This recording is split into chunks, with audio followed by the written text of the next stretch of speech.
मामला रक्सा थाना क्षेत्र के पुनावली कला का है, जहां पर पति ने अपनी पत्नी पर चाकुओं से जानलेवा हमला किया है, जिससे पत्नी की गंभीर रूप से हालत नाजुक बताई जा रही है। पुनावली कला के रहने वाले रामकिशन पाल की बड़ी लड़की वंदना 23 साल की शादी रामकिशन पाल के द्वारा बड़ी ही धूमधाम से 5 वर्ष पहले इंदरगढ़ के ग्राम रमदेवा निवासी रविंद्र पाल पुत्र अमर सिंह पाल से की थी।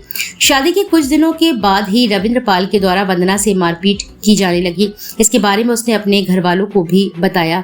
रविंद्र पाल शराब का भी आदी था। इसी दौरान शादी को 5 साल हो गए और रविंद्र पाल को एक लड़का भी हुआ। उसका नाम आर्यपाल 2 वर्ष का है और लगातार रामकिशन की बेटी को प्रताड़ित किया जाने लगा, जिससे परेशान होकर रामकिशन पाल द्वारा बेटी को एक दुकान इंदरगढ़ कस्बे में पार्लर की खुलवा दी गई।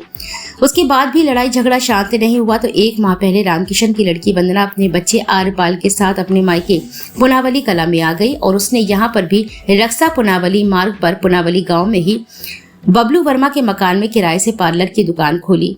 आज जब वह अपनी बहन पूजा पाल के साथ दुकान पर थी, इसी दौरान रविंद्र पाल अपने एक साथी के साथ मुंह बांध कर आया और आते ही वंदना से झगड़ा करना शुरू कर दिया।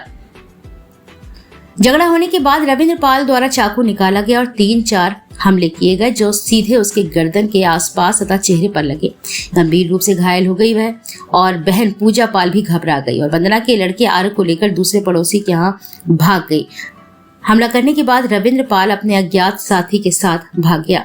हमला पूरा योजना बाधित तरीके से किया गया। रविंद्र पाल दुकान में जाकर हमला करता रहा तो वही दूसरी तरफ अज्ञात गाड़ी स्टार्ट किए हुए बाहर खड़े रहे। सूचना मिलते ही रक्सा पुलिस मौके पर पहुंची और घायल अवस्था में 108 एम्बुलेंस के जरिए वंदना को मेडिकल कॉलेज भिजवाया गया, जहां उसकी हालत गंभीर बनी हुई है। पूजा पाल। अच्छा, क्या हुआ आज?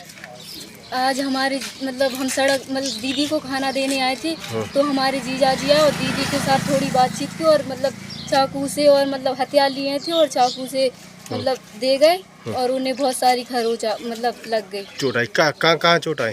फेस पे। कहाँ? किस गांव का मामला है ये? पुनावली कला का। पुनावली कला का।